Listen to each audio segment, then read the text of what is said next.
तुकाराम तुकाराम नाम घेता कापेयम धन्य तुकोबा समर्थ जेने केला हा पुरुषार्थ जळी दगडा सहित वया जैशा तारियेल्या लाया धन्य तुकोबा समर्थ जेने केला हा पुरुषार्थ मने रामेश्वर भट्ट द्विजा तुका विष्णू नाही तुझा धन्य तुकोबा समर्थ जेने केला हा पुरुषार्थ महायोग पीठे तटे भीमरथ्यम वरं पुंडलिकाय दातुं मुनीन्द्रे समागत तिष्ठं तमानन्दकन्दं परब्रह्मलिङ्गं भजे पाण्डुरङ्गं पाण्डुरङ्गा करु प्रथम नमः पाण्डुरङ्गा करु प्रथम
दुसरे चरण संतांचिया त्यांच्या कृपादाने कथेचा विस्तारू बाबाजी सद्गुरुदास तुका मनोजवं मारुततुल्य वेगं जितेन्द्रियं बुद्धिमता वरिष्ठं वातात्मजं वानरयूत मुख्यं श्रीरामदूतं शरणं प्रपद्ये। चले आओ जी पवन कुमार हमारे हरि कीर्तन में चले आओ जी पवन कुमार हमारे हरि कीर्तन में चलो आओ जी पवन कुमार हमारे हरि कीर्तन में चलो आओ जी पवन कुमार हमारे हरि राम जी को लाना लखन जी को लाना राम जी को लाना लखन जी को राम जी को लाना लखन जी को लाना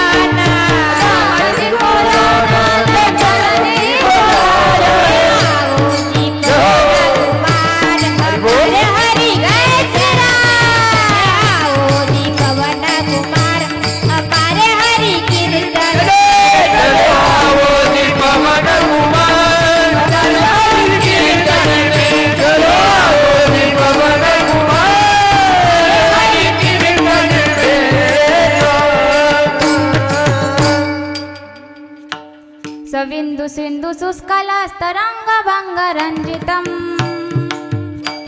द्विषस्तु पापजात जातकारि वारि संयुतम् कृतान्तदूतकालभूत भीतिहारि वर्मदे त्वदीयपादपङ्कजं नमामि देवि नर्मदे अलक्ष लक्ष लक्ष पाप लक्ष सारसायुधम् तदस्तु जीव जन्तु तन्तु मुक्ति भुक्तिदायकम् विरञ्चि विष्णु शङ्कर स्वकीय धाम वर्मदे त्वदीय पादपङ्कजं नमामि देवि नर्मदे त्वदीय पादपङ्कजं नमामि देवि नर्मदे हर विठ्ठल विठ्ठल विठ्ठल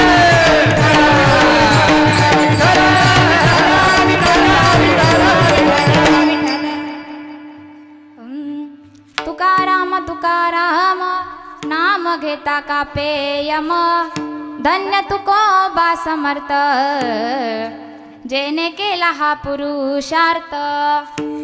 प्रस्तुत प्राप्त प्रसंगी प्राप्त स्थळी कीर्तन रूपी सेवे करता निवडलेला अभंग रामेश्वर शास्त्री बाबांचा जगद्गुरु तुकोबा रायांचा यथार्थ वर्णन करणारा अभंग आजच्या कीर्तन रूपी सेवे करता निवडला. विठ्ठल विठ्ठल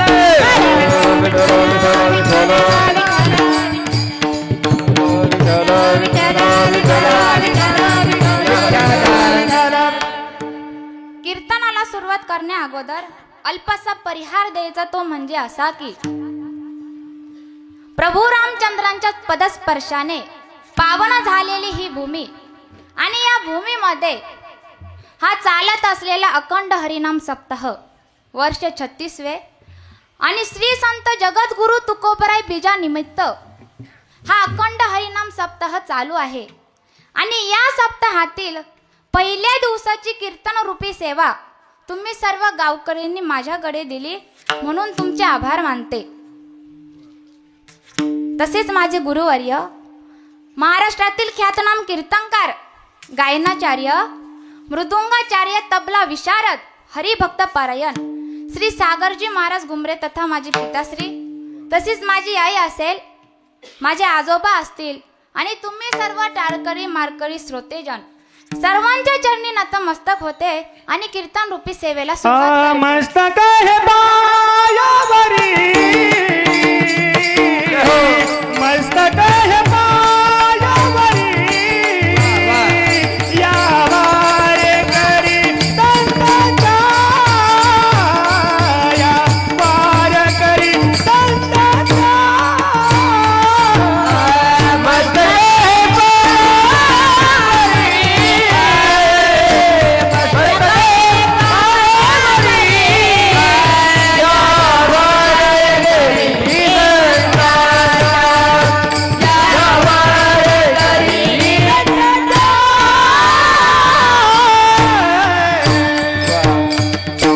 मस्तक माझे पायावरी या वारकरी संतांची या तसेच माझे वडील कैलासवासी संतोष रामनाथ गोसावी बाबांच्याही चरणी नतमस्तक होते.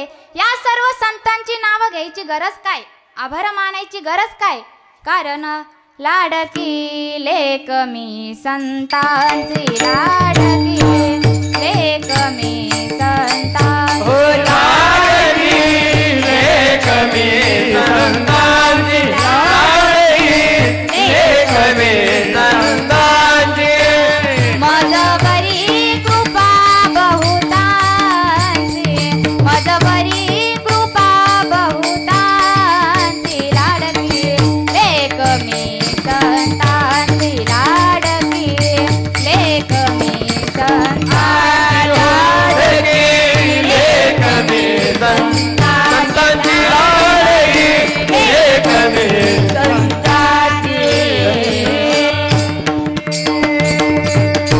लाडकी लेक मी संतांची मजबरी कृपा बहुतांची.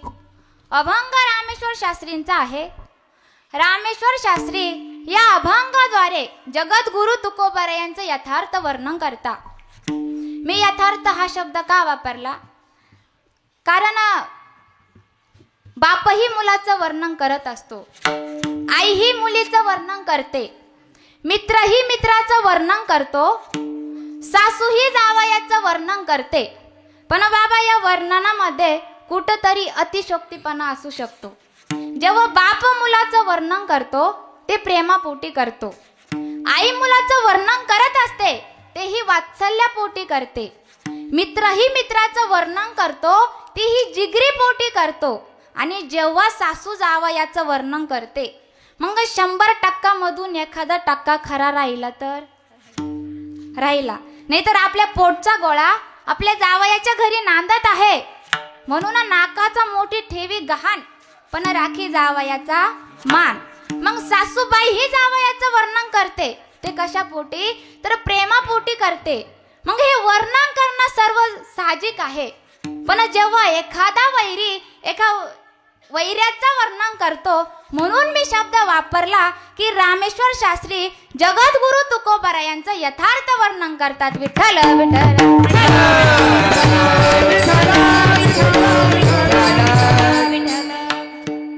बाबा, वारकरी संप्रदायाच्या नियमाप्रमाणे पहिल्या दिवसाचं कीर्तन हे नामपर प्रकरणातील असावं, दुसऱ्या दिवसाचं कीर्तन संतपर, तिसऱ्या दिवसाचं उपदेशपर, मग असे मध्ये मध्ये भक्तीपर वगैरे तुम्ही कोणतेही अभंग निवडू शकता. आणि जागरच्या दिवशी मागणीपर कीर्तन असतं आणि काल्याच्या दिवशी भगवंताच्या लीलांचं वर्णन असतं. मग आज पहिलाही दिवस आहे आणि जगद्गुरु तुकोबरा यांची बीजही आहे. मग भगवंताचं नामचिंतनही आलं पाहिजे आणि जगद्गुरु तुकोबरा यांची बीजही साजरी झाली पाहिजे. याकरिता मी अभंग घेतला तो म्हणजे तुकाराम तुकाराम नाम घेता कापे यम विठ्ठल विठ्ठल.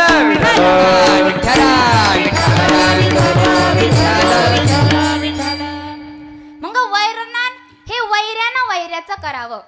बघा, कल्पना करा, आपल्या गावामध्ये बाहेरून गावून 2-3 पाहुणे आले आणि आपल्याच गावचा एक व्यक्ती त्या पाहुण्यांना भेटला. तेव्हा ते पाहुणे विचारतात, तुम्ही याच गावचे का? हो. अमुक अमुकाचं घर कुठं आहे? आता ज्याचं घर याला विचारलं, याचं आणि त्याचं 3 पिढ्यांपासून वैरी होतं. याची तर तळपायाची एका मस्तकाला टेकली आणि यांनी खवळायला सुरुवात केली. लाज नाही वाटत का तुम्हाला? 3 पिढ्यांपासून आमचं वैरत्व आहे, एकमेकाचं तोड पण आम्ही कधी बघत नाही आणि त्या चांडाळाचं नाव तुम्ही मला विचारलं? तेव्हा ते म्हणतात, अहो आम्हाला माफ करा, आम्हाला माहित नव्हतं त्यांचं आणि तुमचं वैर आहे. 3 पिढ्यांपासून वैरत्व आहे, 3 पिढ्यांपासून एकमेकांचा खून करायला टपलोय आणि त्याचं नाव तुम्ही मला विचारतात? तेव्हा तो म्हणतो, अहो पाहुणे, आम्हाला माहित नव्हतं की त्यांचं आणि तुमचं वैरत्व आहे, पण काम काय आहे, कशासाठी आलात? तेव्हा ते सांगतात, अहो पाहुणे, आमचाही मुलगा डॉक्टर आहे आणि त्यांचीही मुलगी डॉक्टरीन आहे. तेव्हा संबंध जुळवण्यासाठी आम्ही त्यांच्या घराकडे चाललो आणि नेमक्या ज्यांचं तुमच्याशी वैर आहे तुम्हालाच आम्ही त्यांचं नाव विचारलं. म्हणजे वर्णन हे वैर्यानं वैर्याचं करावं. पुढे जाऊन ते पाहुणे म्हणतात, अहो पण त्यांचं घर आहे तरी कुठे? तेव्हा ते सांगतात की त्यांचं घर इकडे आहे. आणि तेव्हा ते वैर म्हणजे ज्याचं वैर याच्याशी होतं ते पाहुणे म्हणतात, अहो तुमचं वैर त्यांच्याशी आहे हे नक्की आहे, पण तो माणूस कसा आहे? आणि ज्याचं वैरत्व याच्याशी होतं तो म्हणतो, ऐका, 3 पिढ्यांचा वैरी आहे मी त्यांचा, पण तरीही तुम्हाला सांगतो की त्याच्या इतके प्रामाणिक माणसं अख्ख्या तालुक्यात तुम्हाला भेटणार नाही. म्हणजे वर्णन हे वैर्यानं वैर्याचं करावं. विठ्ठल विठ्ठल विठ्ठल.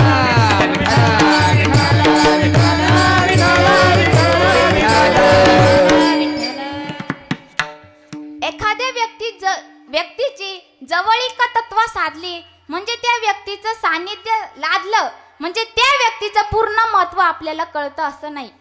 एखाद्या व्यक्तीला आपण लहानपणापासून ओळखत असेल पण तो व्यक्ती कसा राहतो, कसं कृत्य करतो हे पूर्णपणे आपण त्याचं जाणून घेतो अशातला काही विषय नाही. जरा कैकेयी मातेला कळालं असतं की प्रभू रामचंद्र आणि भरत कोण होते तर रामायण घडलं नसतं. माझा मुलगा देव आहे हे जर यशोदा मैयेला कळलं असतं तर माझ्या मुलाने खोड्या करू नये म्हणून यशोदा मातेने गणपती बाप्पाला नवस केला नसता. एके दिवशी काही गवळणी यशोदा मातेकडे येतात आणि मैयेला म्हणतात, का ग यशोदा, तुला वाटतं का तुझ्या कानाने खोड्या बंद करावा? तेव्हा यशोदा माता म्हणते, हो ना, आजकाल काना थोडा जास्तच खोड्या करू लागला. तेव्हा त्या गवळणी सांगू लागल्यात, तुला जर वाटत असेल की कानांनी खोड्या करू नये त्यावर एकच पर्याय आहे आणि तो म्हणजे संकष्ट चतुर्थीचं व्रत.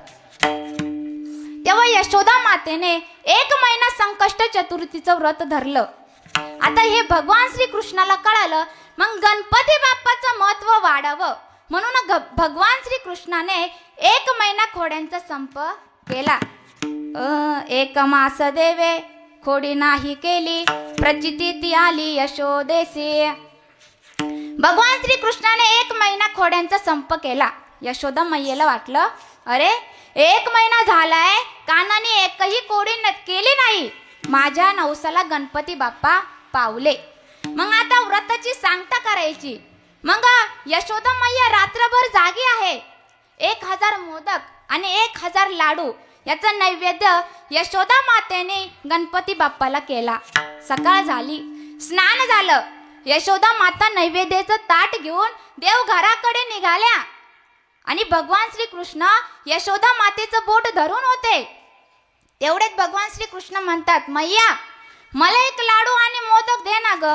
तेव्हा मैया म्हणते, अरे काना, घरच्या लेकरांना खाल्ल्याशिवाय, भगवंतानं खाल्ल्याशिवाय घरच्या लेकरांना खायचं नसतं.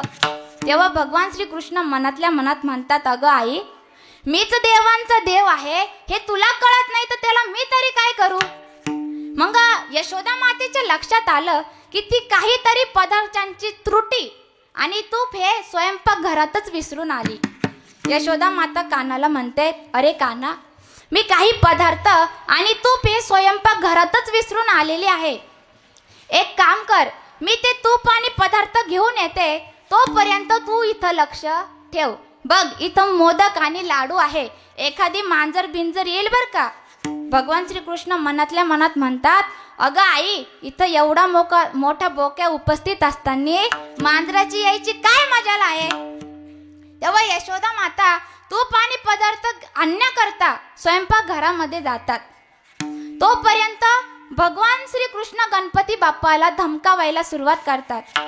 अरे हो गणपती, तुम्ही लाडू आणि मोदक खातात की मी खाऊ. गणपती बाप्पा म्हणतात, देवा, सगळं तुम्हीच खा, पण मला काही त्रास देऊ नका. बिचारे गणपती बाप्पा तोंडाकडे बघत बसले आणि भगवान श्रीकृष्णानं अख्खे नैवेद्य आणि मोदक पटापटा खाऊन घेतले. आणि तेवढ्यात यशोदा माता घरातून येतात आणि कानाला विचारतात, काना, अरे एवढे मोदक आणि लाडू कुठे गेले. तेव्हा काना म्हणतो, अगं मैया, मी नाही खाल्ले. यशोदा माता म्हणतात, मला माहीत आहे तू केवढा, तुझं पोट केवढं, एवढं लाडू आणि मोदक खाणं शक्यच नाही. मग अगं आई, तू जेव्हा गेली ना स्वयंपाक घरात, तेव्हा इथं 1000 उंदीर आले आणि त्या 1000 उंदरामध्ये एक मोठा उंदीर होता आणि त्या मोठ्या उंदरावर एक मोठ्या पोटाचा बाबा बसलेला होता. मग यशोदा माता म्हणते, अरे काना, साक्षात गणपती बाप्पा नैवेद्य ग्रहण करायला आले होते, मग तू मला सांगितलं का नाही. तेव्हा काना म्हणतात, उंदीर भ्यासूर भ्यालो मी जननी, ओळली वदनी बोबडी ते. अगं आई, मला बोलताच येईना, तर मी तुला काय सांगू. तेव्हा यशोदा माता म्हणते, ठीक आहे, नाही सांगितलं तरी चालेल, पण साक्षात गणपती बाप्पा नैवेद्य ग्रहण करून गेले, तेच माझ्यासाठी खूप झालं. मग आता कमीत कमी खोबऱ्याचा आणि गुळाचा तरी नैवेद्य गणपती बाप्पाला द्यायचा. म्हणून यशोदा माता खोबरा आणि गुळ आणण्याकरता देव घराकडे जातात, स्वयंपाक घराकडे जातात. तेवढ्यात भगवान श्रीकृष्णाच्या मनात विचार आला की अजूनही आईला महत्व कळालं नाही की मीच देव आहे म्हणून. तोपर्यंत भगवान श्रीकृष्ण गणपती बाप्पाला म्हणतात, गणपती, एक काम करा, घाईघाईमध्ये मोदक आणि लाडू खाल्ल्यामुळे पोटामध्ये व्यवस्थित बसले नाही, तुम्ही आतमध्ये जा आणि ते व्यवस्थित करून या. उचलला गणपती अन टाकला पोतात. तेवढ्या यशोदा माता येतात. अरे, ज्याच्यासाठी खोबरं आणि गुळ आणलं तो देवच गैरहजर आहे. मग यशोदा माता भगवंताला विचारतात, अरे कान्हा, देव कुठे गेला?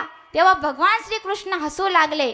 देवासीस पुसे देव काय झाला, हासे आले बोलायाचे हरे, हासे आले बोलायाचे हरे, हसे आले बोलायाचे हरे.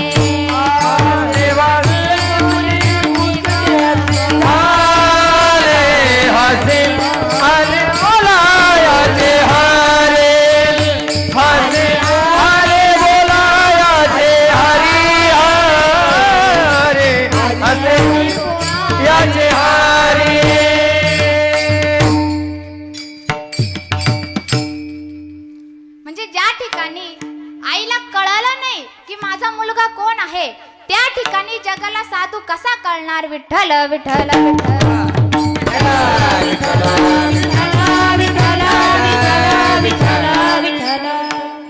ज्या ठिकाणी यशोदा मातेला कळलं नाही की माझाच मुलगा भगवंत आहे, हे जर यशोदा मातेला कळलं नाही तर त्या ठिकाणी जगाला कसं कळेल की साधू कसा आहे?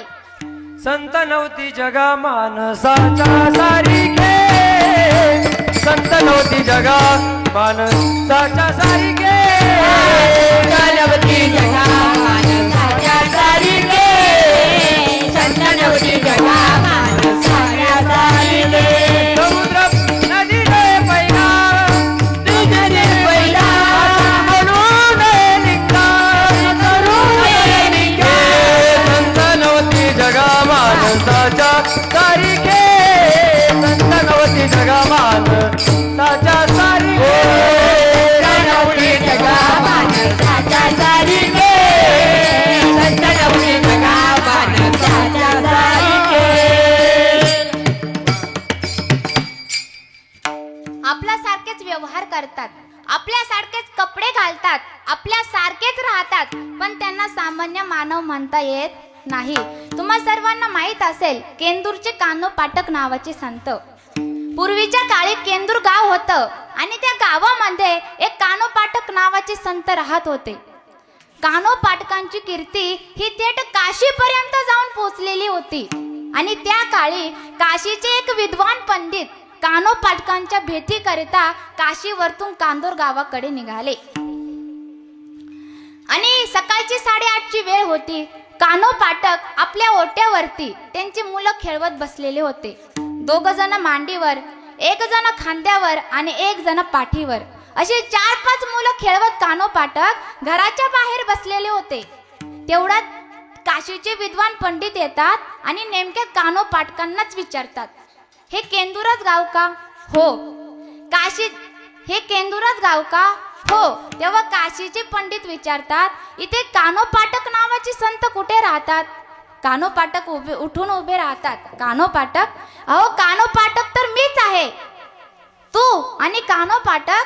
अरे तुझी कीर्ती थेट काशीपर्यंत जाऊन पोहोचली. मला वाटलं सकाळी उठल्या उठल्या काही शास्त्रांचं अध्ययन करत बसला असशील, तू तर मुलं खेळवत बसला. कान्हो पाटक म्हणतात, बर, मला मुलं आहे म्हणून मला साधुत्व नाही ना? एक काम केलं तर म्हणशाल का साधू? काय काम करणार तू? तेव्हा कान्हो पाटक म्हणतात, ही सगळीच्या सगळी मुलं मी जर जाऊन विहिरीत ढकलून दिली तर मला साधू म्हणशाल का? कान्हो पाटकांनी आपली सर्व मुलं घेतली आणि जाऊन समोरच्या विहिरीमध्ये ढकलून दिली. कान्हो पाटक विचारतात, आता झालो का साधू? तेव्हा ते काशीचे पंडित म्हणतात, अरे कसला तू साधू? स्वतःचे लेकरं स्वतःच्या हाताने मारली, तुला त्यांच्याबद्दल दया आली नाही, तेव्हा दुसऱ्यांच्या लेकरांच्या नरड्यावर पाय द्यायला तू मागचं पुढचं विचार करणार नाही, आणि कसला रे तू साधू? तेव्हा कान्हो पाटक म्हणतात, ठीक आहे, नाही ना मी साधू, नसू द्या, पण काशीवरून तुम्ही माझ्या भेटी करता इतक्या लांबून आलात, कमीत कमी गरीबाच्या घरी 2-3 घास तरी खाऊन जा. तेव्हा काशीचे पंडित म्हणतात, अरे काय बोलत आहे तू? तुला तरी कळत आहे का? स्वतःच्या हातानं आता स्वतःची लेकरं घेतली आणि विहिरीत ढकलून दिली. तुला तर सुतक पडलं आहे आणि सुतकाच्या घरचं मी कधी खातो का? तेव्हा कान्हो पाठक म्हणतात असं मी माझी मुलं माझ्या हाताने विहिरीत ढकलून दिली, मला सुतक पडलं म्हणून तुम्हाला इथून तर काशीला उपवासी जावं लागत आहे ना. एक काम केलं तर जेवशाल का कान्हो? तेव्हा काशीचे पंडित म्हणतात काय काम करशाल?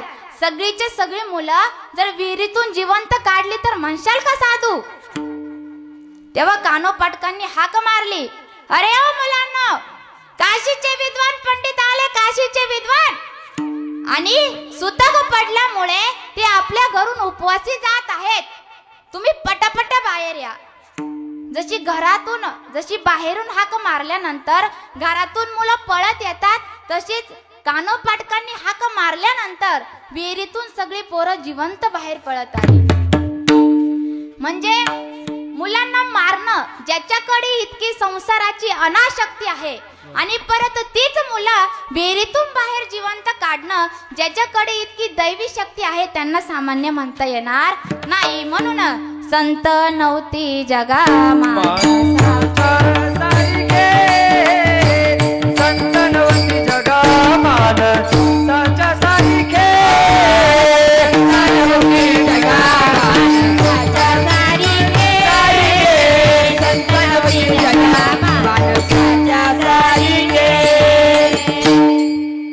म्हणजे व्यवहारात जरी आपल्यासारखी असली तरी त्यांना सामान्य मानव म्हणता येणार नाही. त्या काळच्या जर लोकांना कळलं असतं की जगद्गुरु तुकोबराय कोण होते तर मुंबाजी बुवांनी सकाळी काठीने बदडून काढलं नसतं. मुंबाजी बुवांनी जगद्गुरु तुकोबरायांना एकदा खूप हाणलं आणि मारल्यानंतर सायंकाळी जगद्गुरु तुकोबराय कीर्तन करण्यासाठी उभे राहिले. जगद्गुरु तुकोबराय कीर्तनाला उभे राहिले. अरे रोजचा श्रोता मुंबाजी मला समोर दिसे ना. जगद्गुरु तुकोबराय बेचैन झाले. जगद्गुरु तुकोबरायांना तर कीर्तनच करता येईना. आणि बाबा त्या काळी एक पद्धत होती, जर पहिल्या दिवशी एखादा श्रोता या जागेवरती जर कीर्तन श्रवण करण्याला जर बसला ना तर 7 दिवस तो याच जागेवर बसत होता. त्याच्या जागेवर इतर कोणी येऊन बसत नव्हतं. मग जगद्गुरु तुकोबराय कीर्तन करण्यासाठी उभे राहिले. रोजचा श्रोता मुंबाजी बुवा मला दिसे ना. जगद्गुरु तुकोबराय बेचैन झाले आणि जगद्गुरु तुकोबरायांना कीर्तनच करता येईना. तेव्हा तुकोबरायांनी श्रोत्यांना विचारलं, अरे बाबांनो, माझा मुंबाजी बुवा कुठे गेला? तेव्हा श्रोतेजन म्हणतात, मला नाही माहित जगद्गुरु तुकोबराय. जगद्गुरु तुकोबराय म्हणतात, ठीक आहे, मी त्याला जरा घेऊन येतो, तुम्ही भजन चालू ठेवा. इकडे भजन चालू करून दिलं आणि जगद्गुरु तुकोबराय मुंबाजी बुवांना आणण्याकरता त्यांच्या घरी जातात. बाहेरूनच हाक मारतात, अरे ओ मुंबाजी. हाक मारल्या मुंबाजी बुवा बघतात तर काय, ज्याला सकाळी काठीनं जनावरासारखं बदडलं ते जगद्गुरु तुकोबराय माझ्या दारावरती उभे आहेत. मुंबाजी बुवा चालत तुकोबरायांपाशी जातात आणि विचारतात, काय हो जगद्गुरु तुकोबराय, काय काम आहे? तुकोबराय म्हणतात, हो मुंबाजी, दररोज तुम्ही माझं कीर्तन श्रवण करण्याकरता माझ्या समोर बसलेले असतात. आज तुम्ही काही मला दिसे ना, मला कीर्तनच करता येईना. मला माहित आहे सकाळी तुम्ही मला मारलं म्हणून तुम्ही लाजत असाल ना, पण मी काही तुम्हाला म्हणलो का? नाही, पण तरी चला तुम्ही माझ्या कीर्तनाला. मुंबाजी बुवांच्या डोळ्यातून अश्रूच्या धारा व्हायला लागल्या. परत तुकोबराय म्हणतात, मला माहित आहे मुंबाजी, सकाळी तुम्ही मला मारलं म्हणून तुमचे हातपाय दुखत असतील ना. एक काम केलं तर येशाल का कीर्तनाला? जगद्गुरु तुकोबरायांनी घरात जावं, मुंबाजी बुवाच्या घरातून तेल आणावं आणि मुंबाजी बुवाचे हातपाय दाबत बसावं. तेव्हा तर मुंबाजी बुवांनी हंबरडा फोडायला सुरुवात केली आणि जगद्गुरु तुकोबरायांच्या मिठीला आलिंगन घातलं आणि मुंबाजी बुवा जगद्गुरु तुकोबरायांना म्हणतात, तुकोबराय, अहो सकाळी जनावराला जसं काठीनं बदरतात तसं मी तुम्हाला मारलं. काठी तुटेपर्यंत तुमच्या कपड्याच्या चिंध्या केल्या, परंतु तरीही तुम्ही माझे पाय दाबून देत आहेत. नेमकं तुम्ही आहेत तरी कोण? तेव्हा जगद्गुरु तुकोबराय म्हणतात, खरं सांगू का मुंबाजी, मी कोण आहे हे मलाच माहित नाही. तेव्हा मुंबाजी बुवा म्हणतात, मग तुकोबराय, तुम्हाला जर आम्हाला ओळखून घ्यायचं असेल आम्हाला जर तुम्हाला ओळखून घ्यायचं असेल तर आम्ही काय करावं? पुसरे ते पुसा पांडुरंगा, पुसरे ते पुसा पांडुरंगा, पुसरे ते पुसा पांडुरंगा, पुसरे ते पुसा पांडुरंगा. डोळे तुका म्हणे दिसतो मी तैसा, डोळे तुका म्हणे दिसतो मी तैसा, पांडुरंगा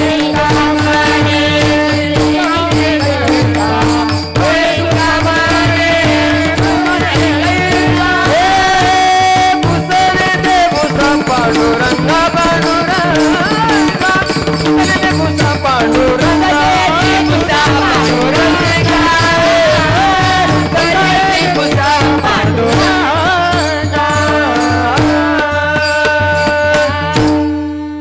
नवे तुका म्हणे दिसतो मी तैसा, पुसने ते पुसा पांडुरंगा. जगद्गुरु तुकोबाराय म्हणतात, तुम्हाला जर मला कळून घ्यायचं असेल तर पंढरपूरला जा आणि विटेवरती जो उभा असलेला पांडुरंग परमात्मा आहे त्याला विचारा की देहूचे संत जगद्गुरु तुकोबाराय कोण आहे. म्हणजे जर त्या काळच्या जर लोकांना कळलं असतं की जगद्गुरु तुकोबाराय कोण आहे तर जगद्गुरु तुकोबारायांना काठीनं मारलं नसतं. आणि एकदा तुकोबाराय म्हणायचे, आता जोपर्यंत मी आहे ना तोपर्यंत तुम्हाला माझं महत्व कळणार नाही. आणि हे खरं आहे बाबा, जोपर्यंत माणूस जिवंत आहे ना तोपर्यंत महत्व कळत नाही. आणि एकदा गेलं की मग रडल्याशिवाय एक क्षण देखील थांबत नाही.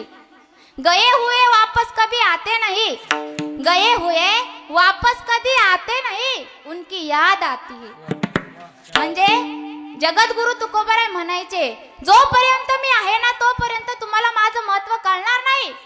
पण एक दिवस तुम्हालाच म्हणावं लागल की आम्ही धन्य आहे, आम्ही जगत धन्य मनविल लोकी लोका, धन्य मनविल लोकी लोका, धन्य मनविल लोका, धन्य मनविल धन्य मनविल लोकी लोका, धन्य मनविल लोकी लोका, धन्य मनविल लोका, धन्य मनविल लोका. भाग्य आम्ही तुका, भाग्य आम्ही तुका देखिएला, भाग्य आम्ही तुका, भाग्य आम्ही तुका देखिएला. धन्य मनविल लोकी लोका, धन्य मनविल लोकी लोका, धन्य मनविल लोकी लोका. धन्य मनविला इहलोकी लोका, भाग्य आम्ही तुका देखिएला. जगद्गुरु तुकोबाराय म्हणतात, मी जोपर्यंत जिवंत आहे तोपर्यंत महत्व कळणार नाही. एक दिवस तुम्हालाच म्हणावं लागेल की आम्ही धन्य आहे, आम्ही देऊचे संत जगद्गुरु तुकोबाराय आम्ही आमच्या डोळ्याने बघितलं. आणि एक काळ बाबा असा आला की वैऱ्याला म्हणावं लागलं की जगद्गुरु तुकोबाराय धन्य आहे. अभंगाचे दुसरे चरण. धन्य तुकोबा समर्थ, धन्य तुकोबा समर्थ, धन्य तुकोबा समर्थ, धन्य तुकोबा समर्थ, धन्य तुकोबा समर्थ, धन्य तुकोबा समर्थ, धन्य तुकोबा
तुकोबा समर्थ जेने केला हा पुरुषार्थ. बाबा समर्थ कोणाला म्हणता येईल? ज्याच्याकडे सामर्थ्य आहे तो समर्थ आहे. आणि समर्थाचं बऱ्याच व्याख्या आहे.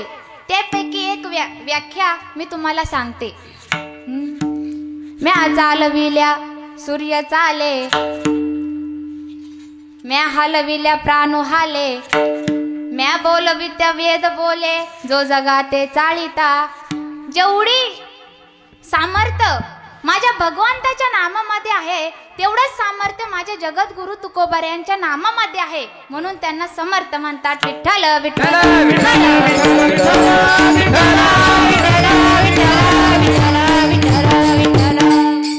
आणि भगवंताच्या नामामध्ये खूप मोठी ताकद आहे.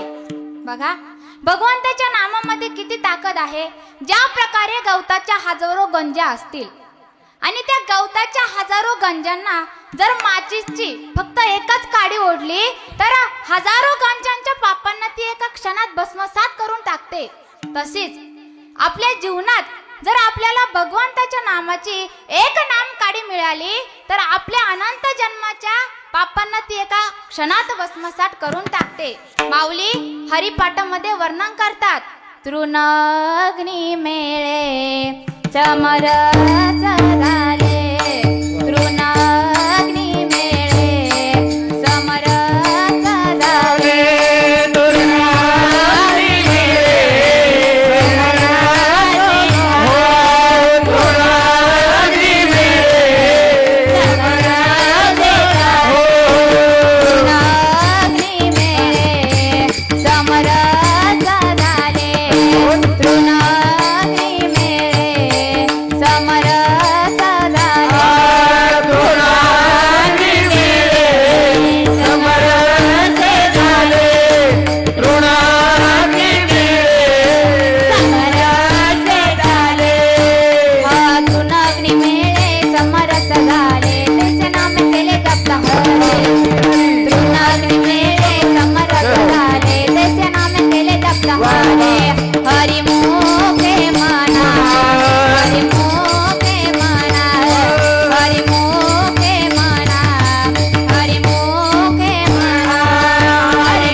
तैसे नाम केले जपता हरी. अजून पुढे जाऊन सांगेल की भगवंताच्या नामामध्ये किती मोठी ताकद आहे आणि भगवंताचं नाम किती श्रेष्ठ आहे. पृथ्वीपेक्षा पाणी 10 पट, पाण्यापेक्षा तेज 10 पट, तेजापेक्षा वायू 10 पट, वायूपेक्षा आकाश 10 पट आणि आकाशापेक्षाही अत्यंत पट मोठे आहे ते म्हणजे भगवंताचे नाम. माऊली परत हरिपाठ. गगनाऊनी वाड नाम आहे, गगनाऊनी वाड नाम आहे, हे गगनाऊनी वाड नाम आहे, गगनाऊनी वाड नाम आहे. कुठे दुरुस्तीचे झाड गगनाऊनी वाड नाम आहे, गगनाऊनी वाड नाम आहे. गगनाऊनी वाड नाम आहे, गगनाऊनी वाड नाम आहे. ज्ञानदेव पुसे निवृत्तीसी चाड गगनाहुनी वाड नाम आहे. भगवंताचे नाम हे आकाशापेक्षाही अत्यंत पट मोठे आहे. म्हणून जी सामर्थ्य भगवंताच्या नामामध्ये आहे ते जगद्गुरु तुकोबऱ्यांच्या नामामध्ये आहे. म्हणून त्यांना समर्थ म्हणतात. विठ्ठल विठ्ठल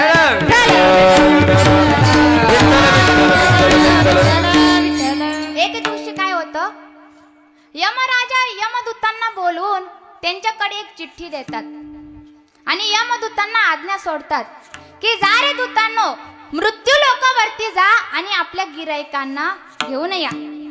आता आज्ञेनुसार ते यमदूत मृत्यू लोकामध्ये जातात आणि मृत्यू लोकामध्ये येताच गावामध्ये शिरण्याच्या आतच कस काय पेपर फुटला कोणास ठाऊक.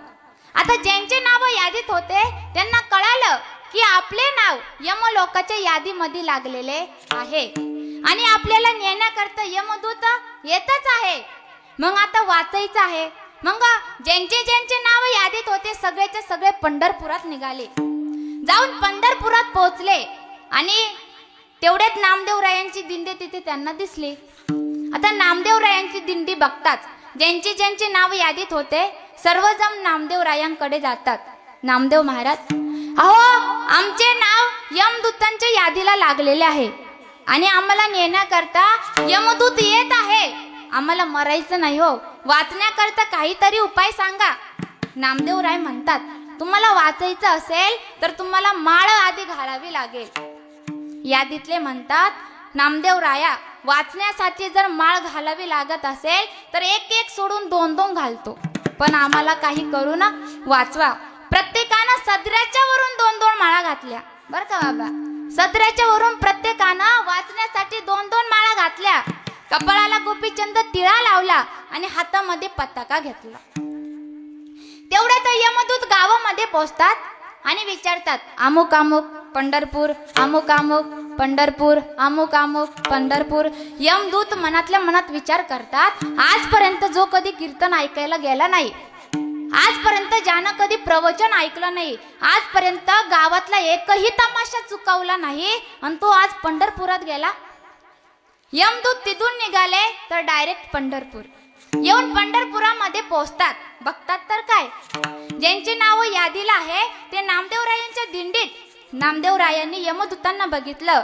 अरे हो नवीन माळकऱ्यांनो, आले बर का न्यायला.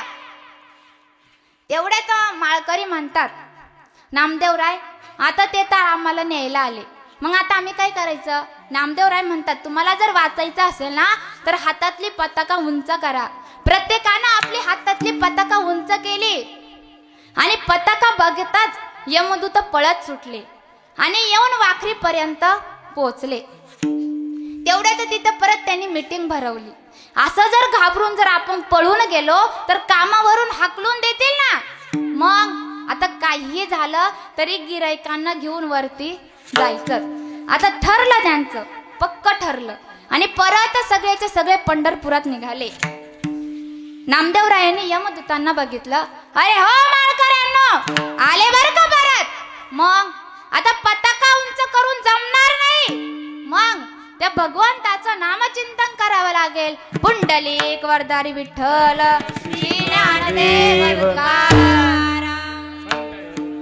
भगवंताच्या नामाचा जयघोष ऐकतात तिथून यमदूत निघाले तर थेट यमलोकात जाऊन पोहोचले. दड दड दड दड दुड दुड दुड दुड दड दड दड दुड दुड दुड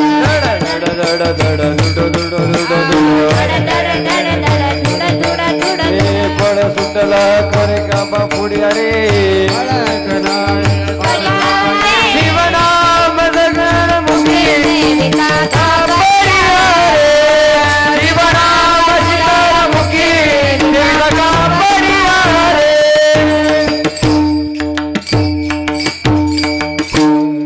भगवंताच्या नामाचा जयघोष ऐकतात यमदूत तिथून निघाले तर थेट यमलोकात जाऊन पोहोचले. दड दड दड दड दुड दुड दुड दुड पळ सुटला कळी काळा बापुडिया रे. पळ सुटला कळी काळा बापुडिया रे. शिवनाम शीतळ मुखी सेविता कापडिया रे. शिवनाम शीतळ मुखी सेविता कापडिया रे. यमराज यमदूतांना विचारतात, अरे तुम्ही तर गिराईक आणण्यासाठी मृत्यू लोकावर गेला होता, एकलाही घेऊन आले नाही, हात रिकाम परत निघाले, काय झालं. तेव्हा यमदूत सांगतात, अहो महाराज आम्ही आणण्यासाठी गेलो होतो हे खरं आहे, पण कसं काय त्यांना कळलं की आम्ही येणार आहे. सगळेचे सगळे जाऊन पंढरपुरात गेले. बरं, मग पंढरपुरात जाऊन काय केलं. अहो यम सरकार ते जाऊन नामदेवरायांच्या दिंडीमध्ये घुसले. मग तुम्ही दिंडीत गेले नाही का. गेलो होतो सरकार. मग काय झालं. अहो दिंडीमध्ये जायच्या आतच आम्हाला दिसलं की प्रत्येकानं सदऱ्याच्या वरून दोन दोन माळा घातले. यम सरकार म्हणतात ठीक आहे, अजून काय करतात? आम्हाला बघितल्यानंतरच भगवंताच्या नामाचा जयघोष करायला सुरुवात केली. राजा राम राम राम सीता राम राम राम, राजा राम राम राम सीता राम राम राम, सीता राम राम राम, राजा राम राम राम सीता राम राम राम, राजा राम राम राम सीता राम राम राम, राजा राम राम राम सीता राम राम, सीता राम राम राम, राजा राम राम राम सीता राम राम राम, सीता राम राम राम, राजा राम राम राम सीता राम राम राम, राजा राम राम राम सीता राम राम राम, राजा राम राम राम सीता राम राम राम, सीता राम राम राम, राजा राम राम राम सीता राम राम राम, सीता राम राम राम, राजा राम राम राम सीता राम राजा राम राम राम सीता राम राम राम, राजा राम सीता राम राम राम, राजा राम राम राम सीता राम राम राम. अहो यम सरकार, आम्हाला बघताच भगवंताच्या नामाचं चिंतन करायला सुरुवात केली. असं आहे का? मग ऐका, त्या गावाच्या सीमेवर सुद्धा जाऊ नका. म्हणजे संपूर्ण जग ज्या काळाला घाबरतं, संपूर्ण जग ज्या यमराजाला घाबरतं, संपूर्ण जग ज्या यमदूताला घाबरतो, तो यम भगवंताच्या नामाला घाबरतं.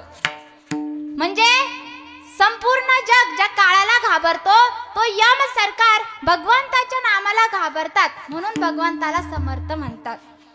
मग जी भगवंताच्या नामामध्ये ताकद आहे, तीच जगद्गुरु तुकोबारा यांच्या नामामध्ये ताकद आहे. हे रामेश्वर शास्त्री अभंगाच्या प्रथम चरणात तुकाराम तुकाराम तुकाराम तुकाराम तुकाराम तुकाराम तुकाराम तुकाराम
नाम घेता का पेयम. तो जो संपूर्ण जग ज्या यमराजाला घाबरतो तोच यमराजा भगवंताच्या नामाला घाबरतो आणि जगद्गुरु तुकोबार यांच्या नामाला घाबरतो. म्हणजे जी शक्ती भगवंताच्या नामामध्ये आहे तीच शक्ती माझ्या जगद्गुरु तुकोबार यांच्या नामामध्ये आहे. म्हणून त्यांना समर्थ म्हणतात. विठ्ठल विठ्ठल.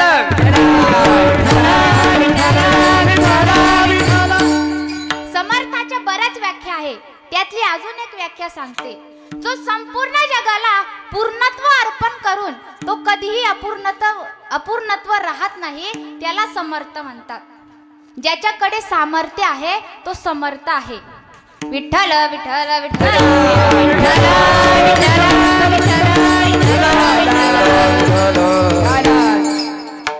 जो सामर्थ्य आहे तो समर्थ आहे. आणि धन्य तुकोबा समर्थ जेने केला हा पुरुषार्थ. हा पुरुषार्थ दोन्ही ठिकाणी चालतो. वरच्याही चरणाकडे लावता येतो आणि खालच्याही चरणाकडे लावता येतो. मग जगद्गुरु तुकोबार यांनी सुद्धा पुरुषार्थ केला. मग जगद्गुरु तुकोबार यांनी कुठला पुरुषार्थ केला? अभंगाचे. जरी दगडा सहित बया, जरी दगडा सहित बया, जरी दगडा सहित बया, जरी दगडा सहित बया,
जैशा तारी लाया. जगद्गुरु तुकोबारायांमध्ये कोणता पुरुषार्थ आहे? तर एकदा मुंबईची रामेश्वर भट्ट शास्त्रींनी जगद्गुरु तुकोबारायांचा गाथा इंद्रायणी दोहामध्ये बुडवला. आणि जगद्गुरु तुकोबाराय 14 दिवस बिना अन्न पाण्याचं इंद्रायणी डोहावरती बसून आहे. शेवटी इंद्रायणी मायेला जगद्गुरु तुकोबारायांची दया माया आली आणि साक्षात जगद्गुरु तुकोबारायांचा गाथा घेऊन ती तुकोबारायांसमोर प्रगट झाली. हा जगद्गुरु तुकोबारायांचा पुरुषार्थ आहे. विठ्ठल विठ्ठल